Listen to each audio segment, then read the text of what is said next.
22 जानेवारी 2024 हा दिवस इतिहासामध्ये सुवर्ण अक्षराने लिहिला जाईल, कारण भारतातील हिंदू कितीतरी शतकापासून या दिवसाची वाट पाहत होते आणि ती वाट 22 जानेवारीला संपेल। या व्हिडिओमध्ये मी तुम्हाला अयोध्येतील राम मंदिराविषयी 5 विशेष अशा गोष्टी सांगणार आहे, जेणेकरून तुम्हाला या मंदिराविषयी आणखी आकर्षण होईल। पण त्याआधी तुम्ही जर राम भक्त असाल तर या व्हिडिओला लाईक आणि चॅनलला सबस्क्राईब जरूर करा आणि कमेंट सेक्शनमध्ये श्रीराम जरूर लिहा।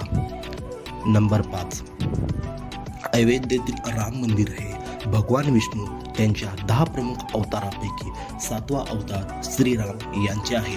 हे मंदिर ज्या जागेवर आहे तेथे त्रेतायुगामध्ये श्रीराम यांचा जन्म झाला होता।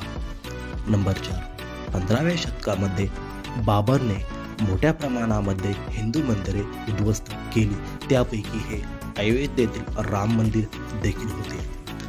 नंबर 3, असे सांगितले आहे की या मंदिराला 1000 वर्षांनंतरही काही विजा होणार नाही, त्यामुळे मंदिर बांधताना लोखंडाचा वापर केला गेला नाही।